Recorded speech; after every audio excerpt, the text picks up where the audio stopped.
Lantik 276 pelayan jemaat GPM Betania. Lailosa ingatkan pelayanan dengan kasih.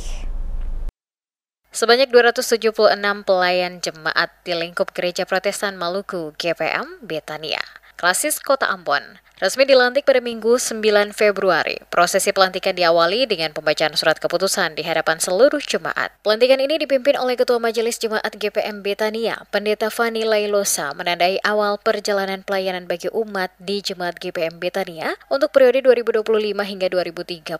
Pengurus yang dilantik mencakup berbagai wadah pelayanan, antara lain pengurus wadah pelayanan perempuan, pengurus wadah pelayanan laki-laki di 8 sektor, pengurus wadah pelayanan di 19 unit yang tersebar di 8 sektor, serta pelayan non-struktural di Jemaat GPM Betania.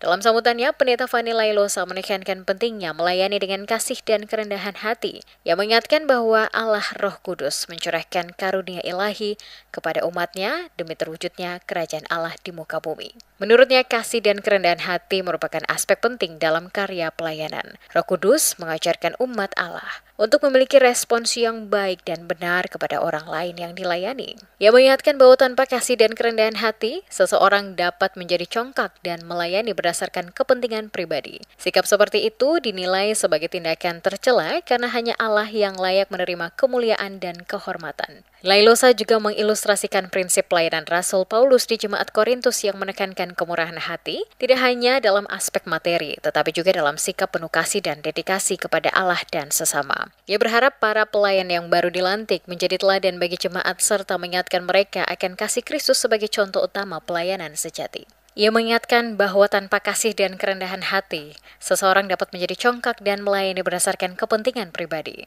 Sikap seperti itu dinilai sebagai tindakan tercela karena hanya Allah yang layak menerima kemuliaan dan kehormatan. Lailosa juga mengilustrasikan prinsip pelayanan Rasul Paulus di Jemaat Korintus yang menekankan kemurahan hati tidak hanya pada aspek materi, tetapi juga pada sikap penuh kasih dan dedikasi kepada Allah dan sesama.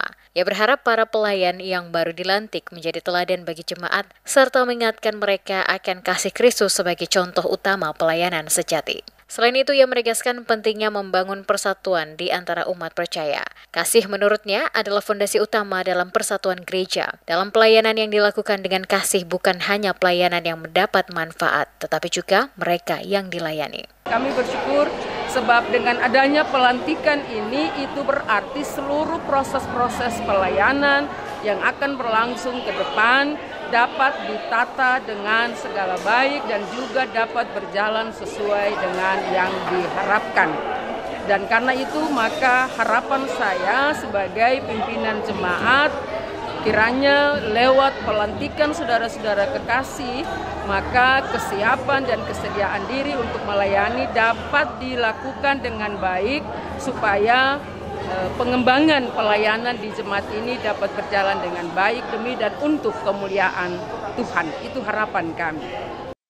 Lailosa mengajak jemaat untuk mengembangkan sikap murah hati, penuh kasih, serta peduli terhadap kebutuhan sesama, baik secara materi maupun rohani. Ia juga menekankan bahwa pelayanan dengan kasih tidak tergantung pada kondisi ekonomi atau situasi pribadi. Pelantikan ini menjadi bentuk pertanggungjawaban iman dan kesinambungan kepemimpinan pelayanan gereja yang berlandaskan firman Tuhan bahwa melayani tidak boleh didasari ambisi atau kepentingan pribadi, tetapi harus dilakukan dengan pengorbanan dan empati.